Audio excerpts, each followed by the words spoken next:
And hey, wait. I thought of a really weird idea. Sorry, I said it. I just thought it's stupid. So now I just want to share it. Okay? You find some cardboard boxes and you take them apart so that you can lay them flat, and you trace the person's body out, okay? So it's life size. So you've been to the dollar store, so you have some paint brushes and some simple paints, and you paint what the person looks like on it, okay? So here we have, a cutout of Josh, okay? And then here we have a cutout of Mimi. And then you stick them in a parking lot somewhere. You just put them somewhere. Okay. Oh my God, guys. Oh. Okay. Too good. I'm toast. Now I've got the giggles. Okay. Typographic anatomy. You're not going to be tested on any of this stuff, okay? But I do think it's important to know a little bit about what's considered when designing letter forms. And in the end, everything adds up to, I'm going to use the word personality again. Subtle differences between font faces, okay, and their design. And the differences help create personality. It sends a different message in a font, whether a font is fancy or conservative or playful or professional looking or graffiti like, okay, street, like I'll say street, okay. That's Sabrina's new name, just for the record. Sabrina just got the nickname Street. Okay, so for example, knowing some of these terms is helpful because you'll have conversations about these things. And I'm just going to highlight some areas, okay? Okay, so first and foremost, before I talk about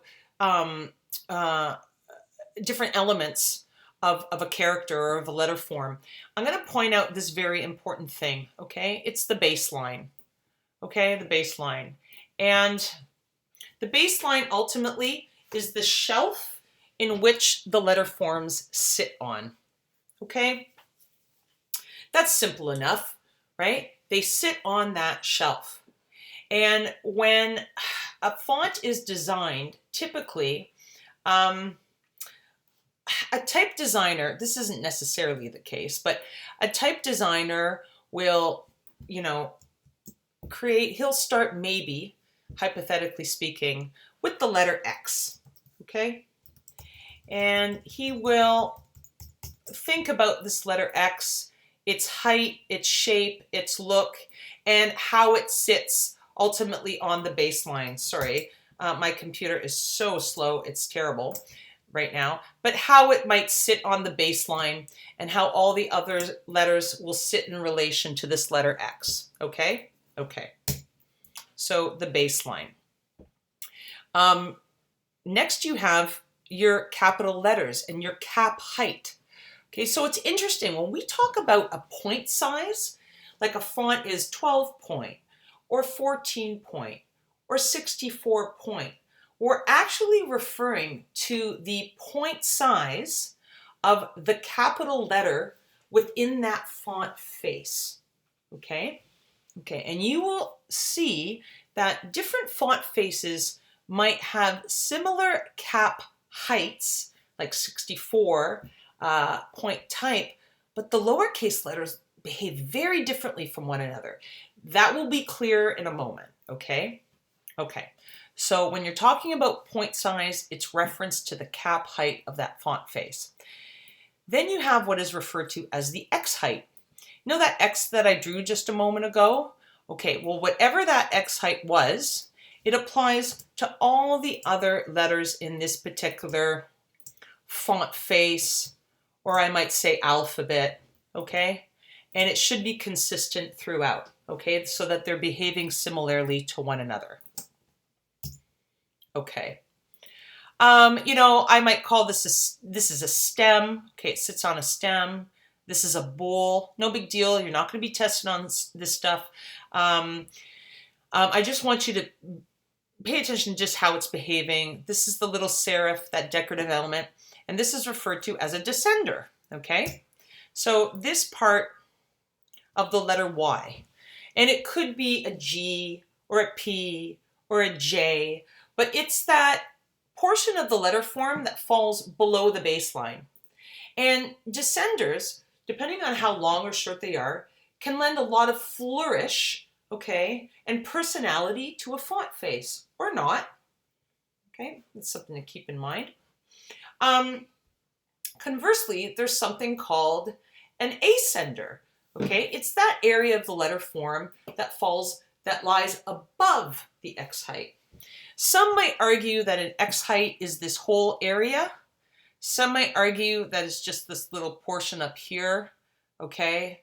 But I'm calling it this. It's this whole area above the X height, okay? And then you have things like, this is called a ligature. This is when two letter forms are actually joined to make an entirely new character. It just helps with legibility, okay? You might see these once in a while. And a finial is just like how it just tapers off at the end for this letter form, okay? And there's more. There are so many little names for all these things, okay? Type designers have names for every little portion of every little letter, okay? I'm just concerned with a few. Yeah, these are the ones I'm concerned with. Let me just do them again. Beep, beep, beep, beep, beep, beep. X height. Sorry, this is, I said it already, and this might be, you know, repetitive, but you get the idea. Okay? Meow. Okay, moving on. Yeah, no biggie. Terminal, spine of a letter. Okay, we've seen this one already. I think this is an important one, the ascender. Okay. I want to point out, we all know that there are uppercase letters. Okay, so here's an uppercase. Let me just change this color. Let me quickly give it like a transparency so you can see through it. Change it to multiple. Okay, so you know, here's an uppercase letter, and we know lowercase letters here. Okay, but I'm not sure everyone's aware that there's something called a small cap. Okay, this is a small cap L, and this would be a small cap O. Notice how these two O's differ from one another, okay? There is a difference.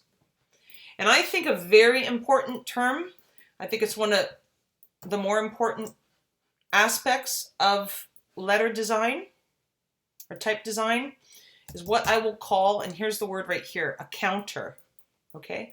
A counter is that space in between. No, let me rephrase that. A counter is that tiny bit of negative space, okay, that is enclosed within a letter form, okay? Those openings, those holes and those pockets, okay? And in some type design, counters can be really tight and choked, okay, and small and tiny, or they can be really large and open and wide, depending on, you know, the X height throughout that entire font face. And whether they're tight and small or big and open, that affects how legible and readable a font face might be, whether at a small point size or at a very large point size, or reading a font from far away, okay? So it changes the look and the behavior of the font. Hey Lynn, are you good, girl? I just got to give Lynn an extra special high five for a second. Okay. Okay. Lynn and I go way back. We go way back. Okay. Any questions thus far, guys? Okay. So again, just a quick refresher, okay? The X height kind of determines the height of all the lowercase letters, throughout that particular alphabet, okay? You know what, and I'll do it in this order, X height. Okay, ascender. The ascender is that bit of flourish or that part of the letter form that lies above the X height, okay? Cap height here is the distance from the baseline, that shelf in which all the letters sit, to the top of the letter. And this cap and the point size, and the height of this letter or distance of this letter determines the letter's point size. 72 versus 24 versus 36. Okay, and what's this next? Descender, okay, it's that bit of flourish of the letter form underneath the baseline. Okay, and I just want to point out the difference between these two letter Ys, right? Here's a letter Y that's relatively traditional and classic, and then you have a different font face with so much flourish, okay? And this font face, actually, let me just highlight it for a second because my computer. No, it's an open type font face. Some fonts allow you to, it might have more than one bottom stroke that it allows you to change. It can have a shorter flourish, a longer flourish, a really, really decorative swoopy flourish. In this case, it's just the one. I hope that didn't confuse anybody. Yes, here's the baseline again. The line in which all the letters sit on, and I'll just change that color quickly again so you can see it. Here we go. And if I remove the baseline, there's something called an overhang, and it's just important for you to be aware of. Usually when the lowercase letter forms are designed, they follow the X height, top and bottom. But when you have round letters like this, if you look closely at most fonts, you'll always notice there's a little bit more on top of a round letter, okay, on the top of a round letter, and a little bit more on the bottom. Same thing applies to this letter D, okay? Because although mathematically, when they are designed to suit the X height, they actually look a little too small. So type designers, made an adjustment, okay, and made them a little bigger with their curvatures so that optically they do look like the correct size. That's just something I want to let you know. So there's math involved here, but then there's also just taste and style and look and aesthetic that guides some of these design principles. Any questions, guys? Okay, so not so bad, right? So, what's nice about this is you can have these types of conversations with someone. So you can say, let's use Mimi as an example. Hey, Mimi and Marcella, you know what? We've got this beautiful example of, vinyl lettering on our window. But don't you think, considering that we're doing a wedding display, we might want to choose a font that has like longer, descenders with more flourish in the type? I don't know. Or you could say, ooh, I don't like the look of those capital letters. Can we try small caps instead? Someone else might say, ooh, those counters in the letter forms are really nice and big. I like that. It will improve the legibility of that font face so people can read what our sign says in the front of the store from far away. Things like this. It helps the conversation, right?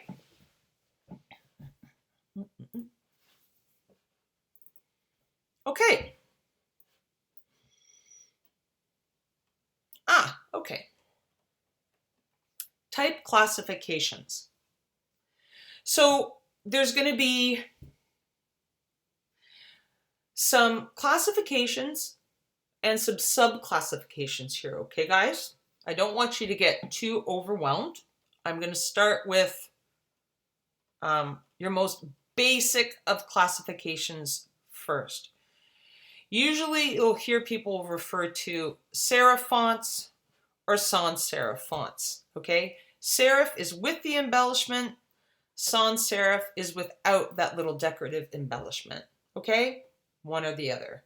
Basic, basic. I'm gonna just, okay. Right. I know why I put this here. Friendly reminder, 1100s, 1200s, 1300s, in the medieval times, in the Dark Ages, we had people using ink and feather quills to hand draw calligraphy. Okay, it was handwritten. Okay, it wasn't type, it was handwritten, it was drawn. But the first font face that Johann Gutenberg was called black letter, and it was influenced by the look of the calligraphy that came before it, okay? So the first classification of fonts, okay, the first category of fonts are all those font faces out there that look medieval, okay? And we call these black letter fonts. It's a whole category in and of itself, okay? So this just happens to be one example, okay? Okay. Then, and I want to just change something for a second. I want to make this 100% because it's bugging me. Okay. Okay, the next classification, and I'm sorry for this white line, drives me nuts, but I can't do anything about it. Actually, can I? Okay, this white line. Okay, we've heard this already. Okay, a font classification of the serif category. Okay, now serif will be broken down into 3 different subcategories, but for right now, I'm just going to leave it as so. Okay, so this is called Garamond. Okay, this font. It's based off of a classic Greek and Roman look and style. Okay, and you'll notice that it has the little serifs in it and these little embellishments here and there. Okay, fine. There is another type of serif category, but it differs in so much as it has these thick slabs. Okay, the big difference is this. Okay, it's 2 things. One very important thing is that notice how the slabs themselves, they almost, not always, but they almost always look like perfect little rectangular slabs, okay? Not always, but usually. What's really important is that this font is the same weight thickness throughout, okay? There's really barely any, I mean, it's so indistinguishable, but there's really no difference between thick and thin. It's just the same thickness throughout, okay? So it's referred to, I won't get into why, but it does have 2 different names. Whoops, sorry guys. It can either be referred to as slab serif, which makes sense because the serifs behave like rectangular slabs, or Egyptian, okay? And if I had to remember, anything about Egyptian, I think back to these Egyptian hieroglyphics, right? When they're going like this, right? Literally, in the hieroglyphics, they kind of go like this. So that's what helps me remember Egyptian.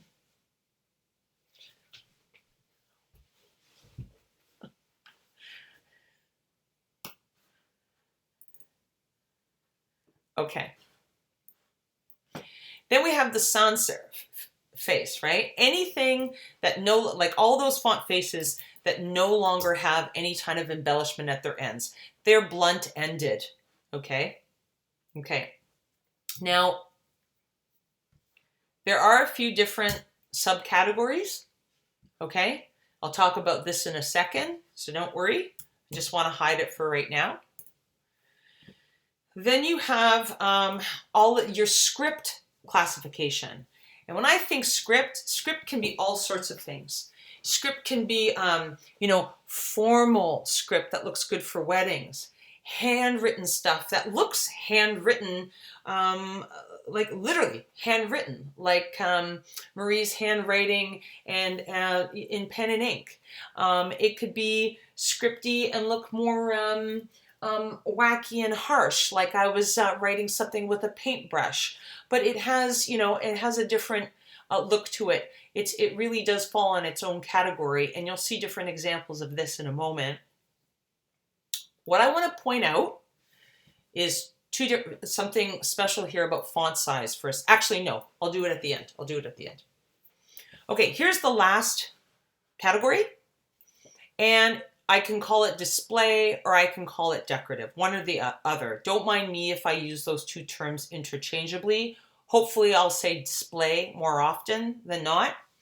But anything that is kind of wacky and it doesn't really fall in any other category, and it's kind of special and unique and funky.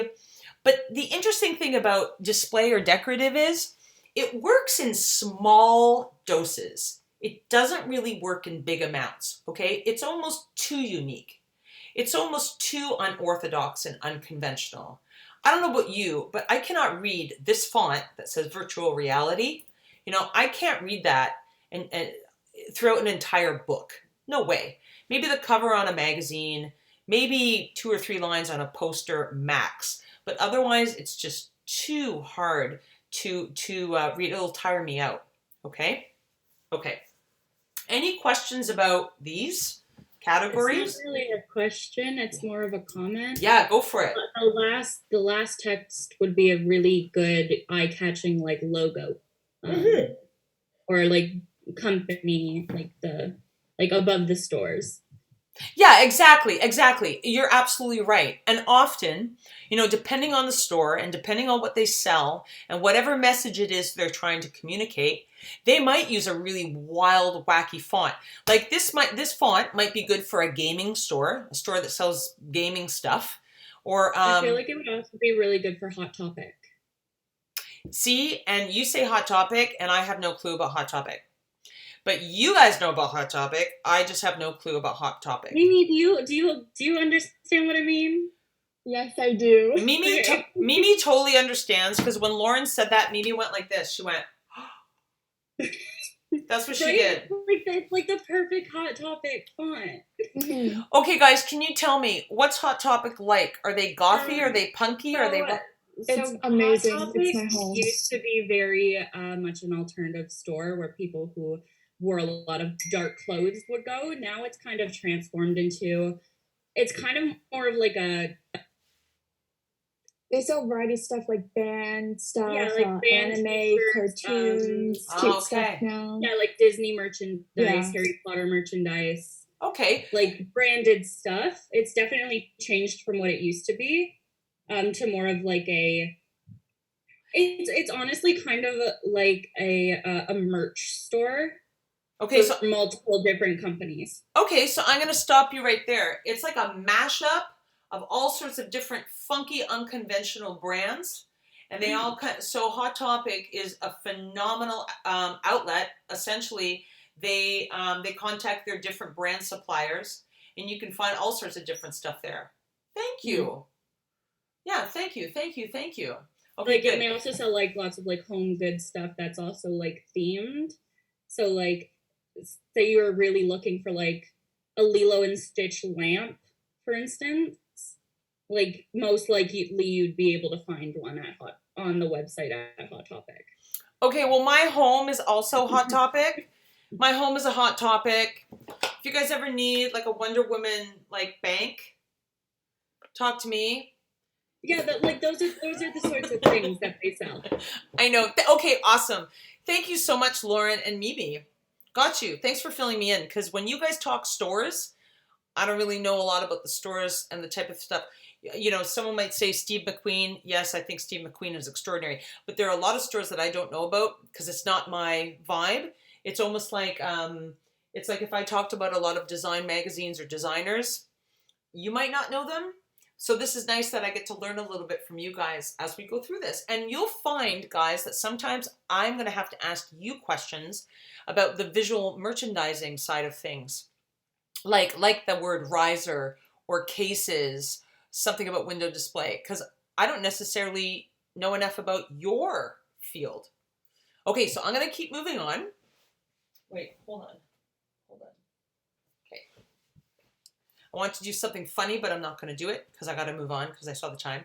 So what I want to point out, thank you. Yes, a lot of the display type is often used for signage. Okay, you'll see it. You'll see it done. Okay, I want to point out something. This serif classification, we're going to talk about the subcategories momentarily. Okay, old style, transitional, and modern.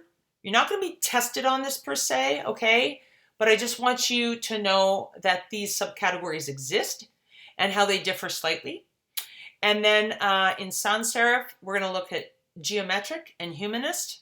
There are more categories too, but I don't want to inundate you guys and freak you out. But you'll get some material. If a person ever wants to learn more about typography, by all means, go ahead. You can be learning about it for years and years and years. And I think it's extraordinary stuff, okay? Or not. If it doesn't float your boat, at least you know enough in these next 3 weeks so that you know enough about it to move forward and enough to know when you're using it right, when you're using it wrong, and if you want to break the rules, okay? We're going to have I think we're going to have another little break very soon. I just want to point out one last thing here. Notice this word classic. Okay, here's the interesting part. This is what I find fascinating. There's this letter C, okay? This letter C. If it were to be measured, the distance from the top of the letter to the baseline is 104 points, okay? Okay, so this is a 104 point type. Well, guess what? So is this letter C. From the baseline to the top of that capital letter, this too is actually 104 points. But look what differs. Oh my God, the lowercase letters are so completely different between these two font faces that they behave and read so differently. I just want to give this another point or two, okay? Like they are behaving so differently. You can imagine that this font, even though it's 104 points, you can read this from far away, okay? You'll be able to see it clearly. It's got a big X height, big open counters inside, big bowls, so on and so forth. Whereas this one, notice how the counters are so much smaller, the X height is so much lower, okay? It behaves like it looks really, really small. So keep that in mind, okay? Just because two fonts are the same point size doesn't mean they're going to look and behave similarly. They could be very, very different. Oh my God, and I just came up with a beautiful analogy. I love it when I do this. I can't help myself. You could have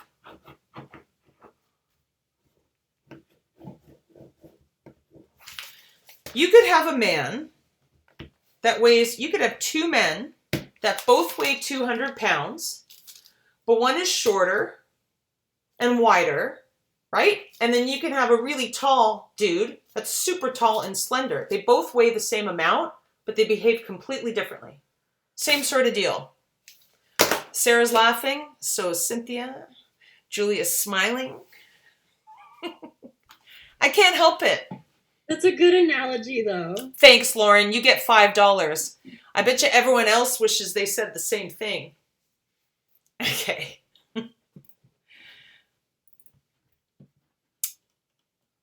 Okay. I'm just going to show you some examples really quickly, okay? So guys, we talked about black letter already. There are so many different black letter fonts out there under this category.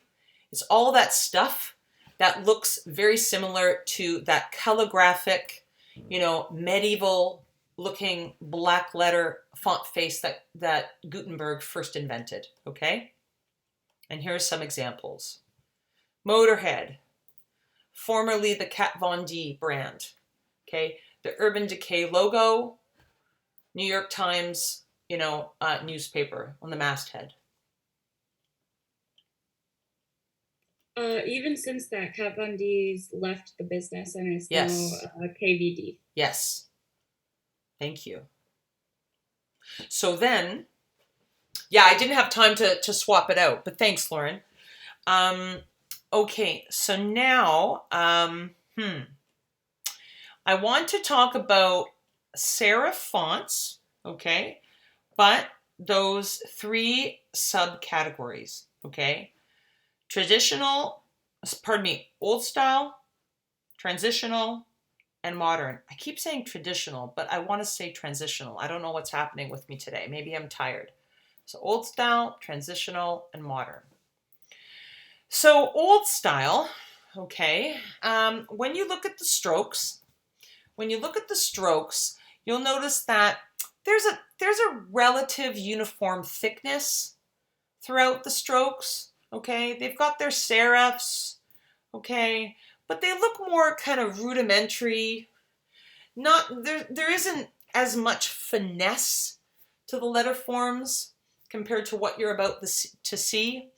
And, you know, in keeping with that old calligraphy, you know, pen and ink tradition, okay, there is the axis of the letter form strokes is kind of at a diagonal, okay? I hope it makes more sense when I go on to the next letter form, which is transitional, okay? Transitional, I don't know if you can see the difference, but there's more finesse to the serifs. There's a slight increase in contrast between thicks and thins. Like I said, you're not going to get tested on this, but it's important for you to know. The letters are looking more sophisticated, cleaner, sharper, okay? And when the letters are designed, when they have been type designed, the designer has more of a stroke influence running vertically than diagonally now, okay? Okay, they're really upright. The letters are behaving in a really upright sort of way. Okay. So modern, the thicks and thins are exaggerated even further. Look how thin the strokes are here versus the thick areas here, okay? The serifs are almost razor thin. They're extraordinarily thin. It is more, I don't know, how would you say? It gets. I'd say it's a little more delicate. Yeah, you know, one might say delicate, and one might even fragile. Well, I'm going to say delicate, but in some respects too, I'm also going to even say more. I'm just going to say sharper, like one and the same, like delicate in some respects, but sharp and more just fine tuned. Between the other, right? You know, I don't know. You know, this guy's got a beard. This guy's shaven. This guy's super clean shaven. If that makes any sense. I never want to confuse you guys with that stuff. I just have fun talking about it. So, for example, old style, okay? Here are some font faces that you can reference that are, you know, they don't have too much contrast in thicks and thins. Okay, there's this diagonal stroke treatment that that I made reference to. The serifs are rather, you know, what's the word I'm looking for? They're not as fine-tuned. They're relatively fat, voluminous, whatever. You get the idea. I will use, I don't know about these examples. It's funny. Maybe I want to just use this example right now. Okay. It has, you know, the O is helpful in so much as there's a real diagonal treatment to the stroke of the O where the thin areas lie versus the thicks. Okay. You know, you might see these thin lines, a thin stroke on one side and a much thicker stroke on the other, okay? not always easy, and it's not always easy to find and point these things out when you're dealing with more contemporary logo marks, because sometimes contemporary logo marks, they take liberties where their type design is concerned. There's this transitional business again. We're seeing thicker thicks and thinner thins. We're seeing a vertical stress on these strokes. The serifs are getting more nuanced, and they're sharpening up a bit. Okay. And, you know, you might see it. Anthropology is a funny one, because I think anthropology is transitional. You can definitely see just how there's a vertical stress and an upright stress on almost every letter, especially the O, okay, and the P, and so on and so forth. But it has these unique serifs on the end. They almost look a bit slabby, but I wouldn't say it's a slab serif. Why? Because a slab serif would mean that all these letter forms, that the thickness of weight would be the same thickness throughout the entire letter form, and that is not the case here. Okay, they vary in widths. This is an example of transitional. Don't let this stuff catch you up too much. I think the best way to review this is look at some, you know, definitive examples, okay, that are classified as such, like the ones here. Modern serif, okay, Bedoni, Marconi, Walbaum, okay. You'll see it in cases such as this, okay. Bizarre, Vogue, Zara, extreme thicks and thins, razor sharp serifs, okay. A real vertical stress on all these letters. You get the idea, okay. There's this O, you know, same thing happening with the G. The same beautiful thing happening with this A and this B, just very upright, very vertical. Let me talk about Zara for a second. I find it fascinating that Zara, after all these years, has changed its logo several times. A lot of companies do update their logo, okay, and their brand look. We're going to be talking about that later on in the semester, but it's fascinating to see how this might have been like an old style, possibly even a transitional kind of font face, and they went all the way to modern later on. And they're playing with their letter spacing here and there. Okay, this stuff we'll discuss later. Here's that slab serif I was talking to you about, okay? Notice how the serifs themselves are almost completely rectangular, okay? Rectangular blocks. There's a vertical stress, but most importantly, it's the same stroke width throughout. That's a big discerning feature. Here are some examples. And I don't know why, but for some reason, students seem to get this one messed up a little bit. So these are all instances of it. You know, the stroke weights are the same throughout. Okay, there's no change. It's consistent. And these serifs are literally almost like rectangles. Okay? I had to throw that in there for fun. I don't know if everyone knows the song Walk Like an Egyptian. You might not. You might be too young. I didn't love it. Did you like it, Cynthia? Yeah, you did? Okay. Marcella, do you know the song Walk Like an Egyptian? Oh, she's gone. She's gone. Okay. She didn't like it. Okay, here are some examples of Egyptian or slab serif. There's a funny thing going on here, though. Okay, just want to point it out. This is a funny one. This is a tricky one. Oops. Okay, Playboy. This is a tricky one. Some would argue that this is a slab or Egyptian serif. Okay. Some would argue that the stroke widths are close enough to one another, okay, to resemble a slab serif, and because of the serif ends being rectangular, I could say it's slab. I could also argue that it actually isn't slab either.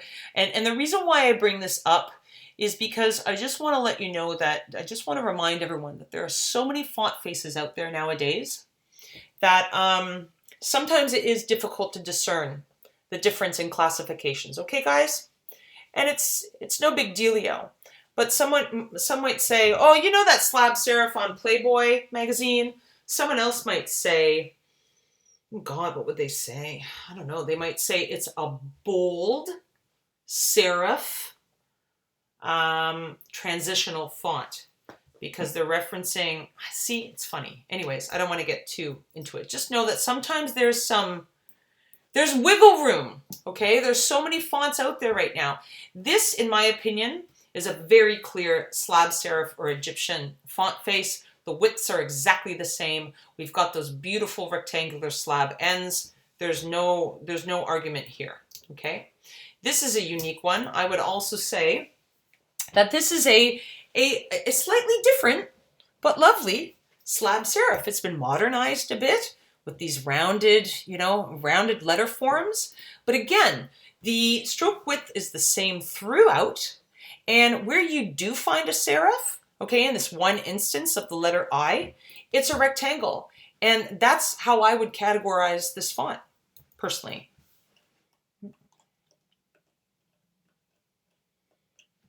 Okay. Let's talk about, now we go into a different area, okay? We're talking about these sans serif fonts. And I'm going to talk about two categories. One might say that there's 4, but I'm going to say that there's 2 today, so that we don't overwhelm people. And if you want to learn a little bit more, you can do it on your own time. There's the geometric sans serif, okay? Here are some examples. Avenir, ITC Bauhaus, Futura, which you've heard me mention, okay? But, the construction of these lies behind what we're going to call strict monolines. I'm going to say monolines, don't worry about it. It's another way of saying similar stroke width throughout, okay? Similar stroke width throughout. There's no little tiny embellishments on the end. And so often, the letter forms are really based off of these geometric shapes. Here's a rectangle. This we'll call a square. This we'll call a circle. The A's follow after triangles, so on and so forth. I think you guys get the idea. Okay? Whereas here's some examples, sorry. Toronto Life magazine, okay? Their masthead and logo mark. Courier magazine. GQ magazine, literally, GQ is essentially 2 circles overlapping one another, okay? Those letter forms. But I like the look of it, the cleanliness of it. They're pretty contemporary looking.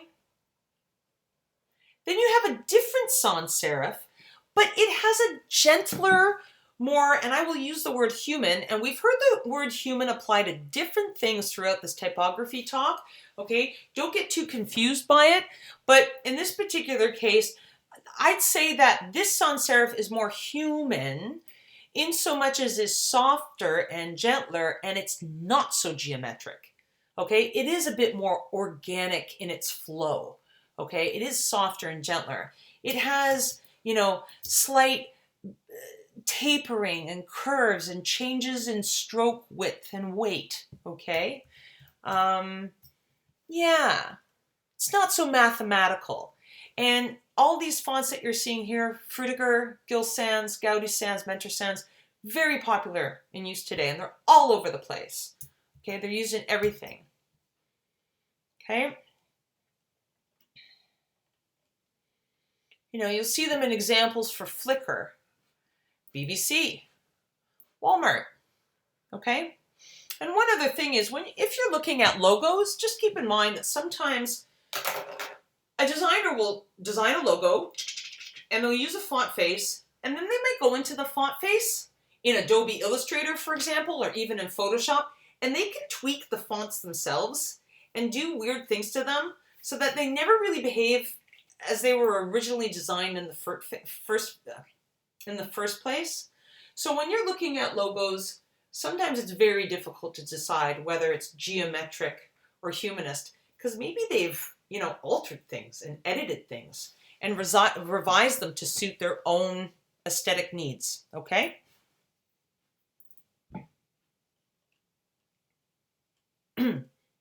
you're looking at geometric, if you're comparing the two, this is a nice way to do it. Look at the screen and you'll just see, look at Belmo at the bottom versus Belsa, okay? This is so, I will say, geometric seeming and mathematical in its proportions and its treatment versus this. This is just kind of just a bit more gentle. It's not so uptight. It's not so mathematically based. There's some there's some variation here. And then you can compare different letters. Okay, so if you look at Futura here, look at the counter of the letter A. It's a perfect circle. Whereas if you look at the letter A in Gil Sans here, it's not a perfect circle. It's created using a stroke with a spine and a bowl. Okay, they differ. So these are some of the things you can look for. Okay, yeah. I like that I'm in the point in my design career where a student, if you guys ever have a question about anything, you can say, Marie, what font do you think that is? And I might be able to immediately say, oh, that's Rockwell. Or someone can, oh, that's Frutiger. And it's kind of cool that I can spot them. It's not always easy, but it helps that I have a good sense of what is what nowadays. I've seen enough of them. If you guys ever have any font questions about a logo or about a font that you're looking for, feel free to send me a JPEG, okay, or a sample, so I can always try to help you figure it out for maybe someone else's project or something. I was just about to ask that question. Yeah, absolutely. Someone did that today, and I'll talk about it. Am I talking too long? Oh my God, it's almost 3:30. Okay, I'm going to keep going on this, and we are going to take another little break, and we're doing really well. Here's this other area. Okay, I don't want it to get too complicated, but when we're talking about sans serif fonts, you know, it can be broken down to a third category called grotesque, okay, and a fourth category called neo-grotesque. But you can imagine how if I get into this anymore, our heads are going to be swimming in this sort of stuff. So I thought I would just give you some examples of some of today's most popular fonts, like just to give you a sense. And like I think News Gothic is beautiful, Accident Grotesque is beautiful, okay? They all have different weights too, bold, light, italic, okay? And then neo-grotesque, some of my favorite fonts are Helvetica. There's another one, Helvetica New. I love Universe, okay? So if you want to learn more about this stuff, okay, you can look up, oh, can you guys see this? Did this pop up, Cynthia? Just this blue screen? Do you see the blue? Yeah, okay. Yes. Thank you. Just like the little one there where it says grotesque. Yeah, right. But is it big on the screen right now or no? No, it's small. Oh, it's tiny. Okay, thank you. Here we go. Okay, so if you guys just want to learn more about these two, by all means, the information is there. But there is a nice PDF that I'm going to provide you guys with. Okay. And if you want to go through it again, this might help you if you read it from someone else. Okay. And it might add a few other glyphic. I don't know. I didn't want to go into glyphic, but that's fine. But there's geometric, humanist, script, black letter, monospaces, another, and display. Okay, so you guys will have this PDF available to you. Hey, there. Okay, and then I'm going to wrap this up by giving you some examples of script style. Okay, there's formal scripts. There's calligraphic scripts, so imagine like something that looks like it's pen and ink. Casual scripts, they look like they've been drawn or handwritten with a marker or a brush, right? Here are some examples of some scripts. You know, some might even argue that these scripts are so special and unique in their own right that they even behave as display fonts. You know, I don't know if I could read a lot of this in large chunks or a lot of this in large chunks or a lot of this in large amounts, okay, they'd be perfect for signage.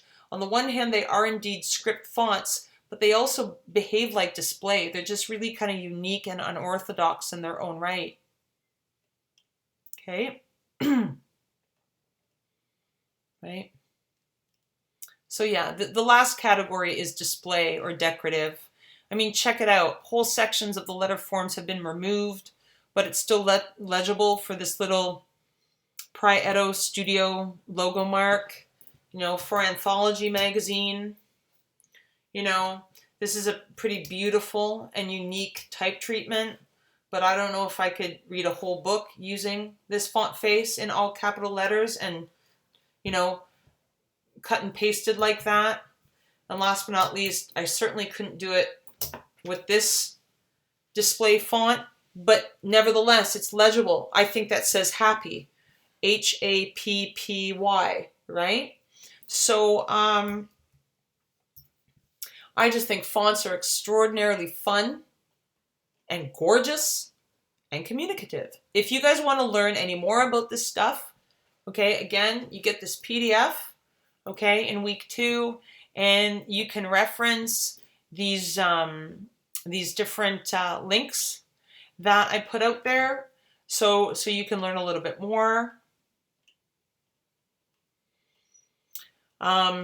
I think it's a real help to provide you with a slide that is a side-by-side comparison of 4 serif classifications and 2 sans serif classifications that we touched on. Okay, so I think if you reference these, it'll prove to be really helpful. Okay, so I really think this is a very important page. Okay, it'll help you out tons. So you can better distinguish the difference between an old style serif, a transitional serif, a modern serif, Egyptian or slab. And then you split that category. Okay, these are your serifs. And on this side you have a geometric sans and a humanist sans. Again, look at the difference between the A's, okay, and even the tops of the A's, a tiny point like a triangle versus a little cap on the top, this little plateau, okay. I also think this is a wonderful tool, okay. This is a fantastic little legend. If you don't know, if you want to figure out what a font is, you might look here. Or if you want to start designing for something and you're not sure where you want to begin with font selection, you might look at this and you might, you know, decide yourself, ooh, I want something kind of, I don't know, classic and corporate looking. Well, you might go to this area. Baskerville, Bodoni, okay, Bembo. There's both sans and serif here, or I should say serif and sans serif. Maybe you want something more contemporary looking, okay? Maybe you're doing something for an art gallery, a contemporary art gallery. You might look here, you know, antique olive, okay? The name kind of fools you because it says antique, but it's pretty contemporary. Antique olive or accident grotesque or formata. You get the idea. So it's really, really helpful, okay? Okay.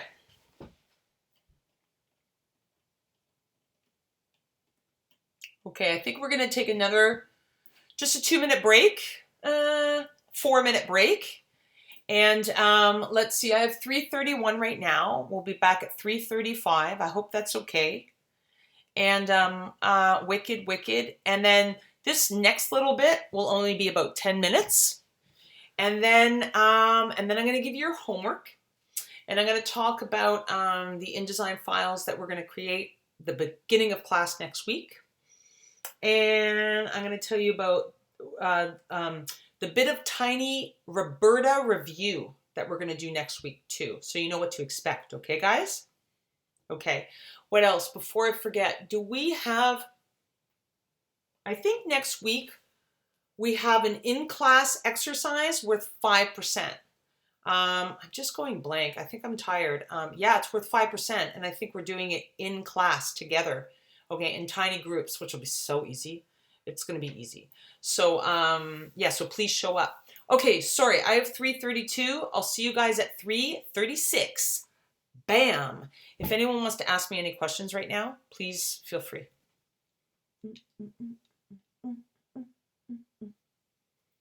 So, Cynthia, how was your week? Yes. How was your week? How was your week?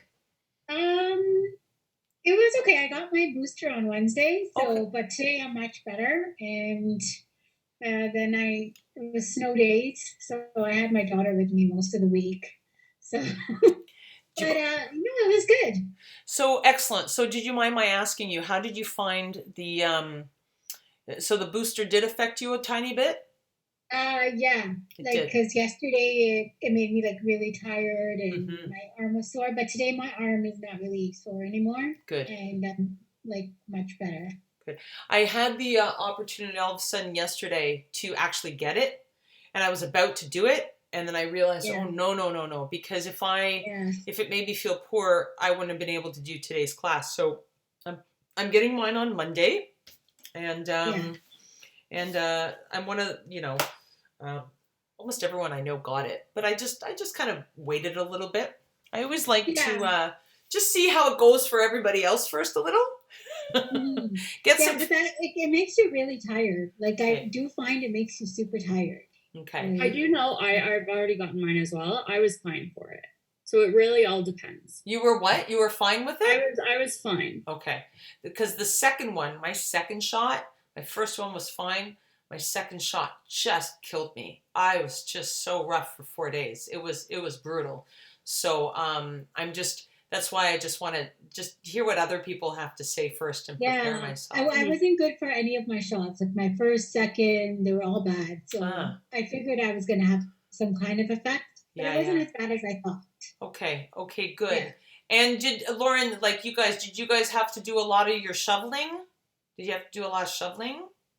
It wasn't that bad, actually. I just have a little bit because it's only steps and a little bit, so it wasn't that bad. And it was actually fun. And she was playing in the snow while I was shoveling. It was fun, actually. I loved it. And I loved it. And I had to shovel so much. Okay, can I tell you guys a story really quick? I had to go to Toronto, and I was staying the night at a close friend's house, okay? So, when you think of your bubble and stuff, okay. But we were having such a good time that I ended up staying a second night. And I miss being in the city. Like I'm originally a Torontonian, but I've been living in Oakville now for 7 years. I love it. But anyways, we were having such a good time. And of course, I knew the snowstorm was coming, but did I go home? No. So of course, we woke up the next morning, and there's like 50 centimeters of this snow.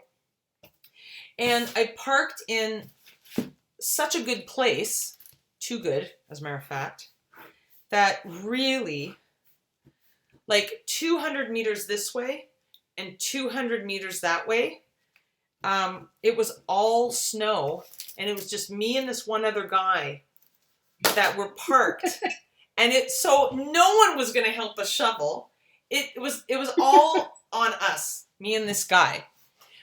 But I'll tell you, and I hope you guys don't mind my talking this way, but his name was Todd, and he was beautiful. And you know what? That's okay. I'm like totally dating right now, so yeah, I get it. Well, he was beautiful, and like it doesn't mean I was necessarily attracted to him or anything, but he was beautiful, and I let him know, within the first 10 seconds, and I'm sure he thought I was interested, but I'm not. I'm just, me. I say what I think. And wait. How did you say? You just said to him, "I think you're beautiful." Like I said, "Hi, do you have an extra shovel? Oh my God, you've got the most beautiful eyes." That's what I said. And then I told him 3 more times. But he was so nice. He was so nice, and he was great. And that's my story. And the snow was gorgeous. I absolutely loved it because it's how I remember it growing up all the time. Yeah. Like we just used to have so much snow growing up. It was so great. Hey, guess what? I think I have to start again, guys. Okay, can I see everybody's face to ensure that everyone's here, please? Thanks, everybody. Oh, you guys are the best. There's Julia fading in and out. She's kind of like an apparition. She's been consumed by the world of SpongeBob. She's being consumed. Okay, so maybe Julia's new name. I might just call her Apparition. Yo, Apparition. And Sabrina Street. That's sticking. Sabrina, do you mind that? Does it bother you? I love that.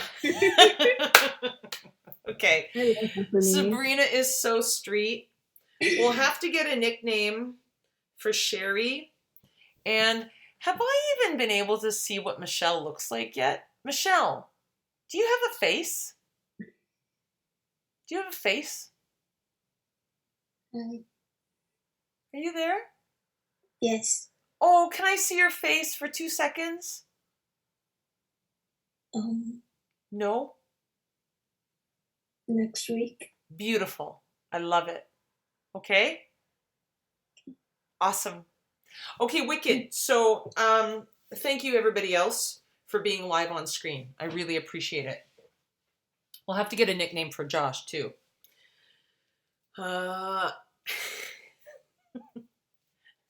Hey Josh, do you know the expression baller? You're a baller? Yes, I do. Yeah, right? Okay, Yeah. okay, Is that wicked. my nickname? Pardon me? Is that my nickname? Baller? Yeah, maybe it's baller. Or maybe no, we'll come. Still in the works. It's still in the works. Yeah? Okay, it's in the works. Yeah, it's in the works. You know it when you know it. You know what I mean? Yeah. Okay. Yeah. So here we go. This is just a quick 10-minuter. But of course, knowing me, you never know. I'm hearing a beautiful bunch of geese right now outside my window, and it's awesome. Okay. I just want to point out that there's 2 terms that people use interchangeably, and that's fine. We have a tendency to know what we're talking about, but today I just want to point out that there is in fact a difference between the term font family and font face, okay? And just for the record, the word face is one of my favorite words. Face and snack. Okay. So did I share my screen properly? Can you guys see me highlighting this one font right now? Okay. Yeah, I also want to say that is very relatable. It is. Okay, I'm going to have a nickname for you. I'm going to call you Chime. Chime in. She likes to chime in, Lauren Frank, which I love. So first we have this one particular font, okay? OCRA Standard. Okay, now this is in fact 2 things. It is its own font family, okay? But it just has one member in its family, okay? It's almost like it's its own, it's all on its own. It's like an orphan, okay? It doesn't have anyone else belonging with it. But it also is a font face, and that is regular, okay? So it's its own font family and its own font face, okay? You'll understand what I mean. It'll become more apparent now when I talk about this particular Palantino font family. There are 4 separate members in this font family. Palantino is the family, but Roman is the face, and italic is the face, and bold is the face, and bold is italic. It's kind of like my family, okay? Marie Minus, okay? Minus is the family, but my dad might be the bold. My mom might be the bold italic face. We all have different faces, right? My brother might be the Roman face, and my sister might be the italic, okay? So you get the idea. Here we are again. Mrs. Eves is the family, and there's the Roman face, the italic face, the bold face, the small caps face, the petite caps face. There's even a fractions face. Another way of saying that, if you ever hear the term cut, okay, that's another way of saying font face. Okay, individual typographic letter forms were cut for Roman or cut for italic or cut for bold. Because remember way back when, this stuff used to actually be cut out of metal, okay? Okay, any questions thus far? Nah, you guys get it. Okay. For a second, I thought that Sherry was sipping a martini, but I was totally wrong. Okay. Take this face, excuse me. Take this font family, for example, Classic Grotesque. This is one of the font families that Sheridan College uses for a lot of its marketing material. A lot of its print material specifically, and some of its web material.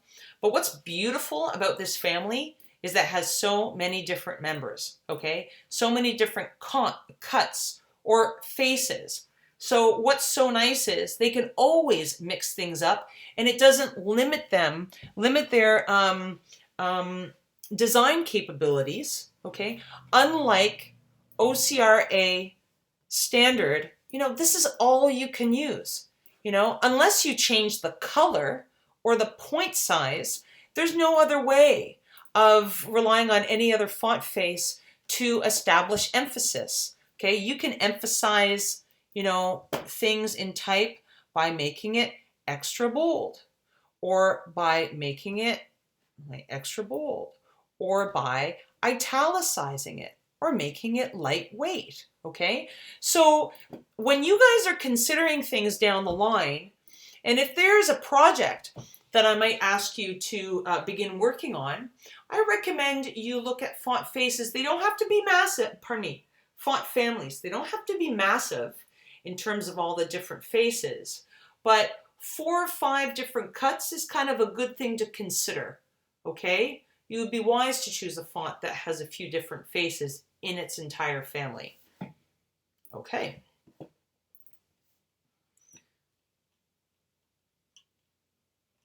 I want to pass this. Okay.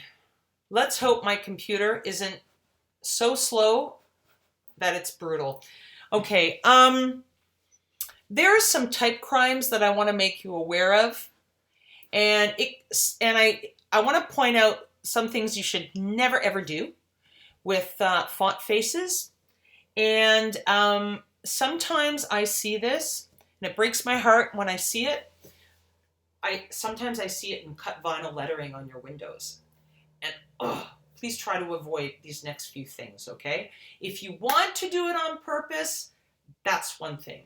If you're doing this accidentally when you shouldn't be doing it, that's another. So let's take this font, Type Crimes. Oh, my computer. Sorry. You know what? Actually, let me see if I can just change something. Okay, let's just take Type Crimes. Oh, okay. Okay. What am I in? Arial block? Okay, I'm gonna change this whole font for a second. I'm gonna make it classical grotesque. Sorry it's taking forever. I just really quickly typed CLASS in the cell, and it's giving me almost the whole family here. And I'm going to pick book face. Okay. Now, if I want to italicize the word type, please do not, and I repeat, do not play with the shear tool, okay? It's putting it on an angle, okay? Like the Leaning Tower of Pisa, okay? In Italy, not a good thing, not a good thing. It is distorting the type, okay? What you want to do is use the proper cut, the proper face. So let's go italic. Okay, there is a big difference between the two. You might not have been able to see it right now because I switched between the two, but this has been designed, a certain way specifically to read well, to read properly and without distortion. Okay, but the other way there's serious distortion to it, and it's not good, okay? The letter forms behave wacky, not a good thing. Okay, so that's item number 1. Item number 2, let's imagine you've got the word crimes and you want it to be bold, okay? Well, please be sure to use the bold font face, okay? It was designed properly so that the counters are designed properly, nothing's choking in on itself, that sort of thing. Whereas if you give it an outline, okay, let's give it an outline of black, okay? And let's increase the stroke weight. So let me just open up window and stroke. Where's my thing? I can't see it. Okay, here we are. And I increase the stroke weight, okay?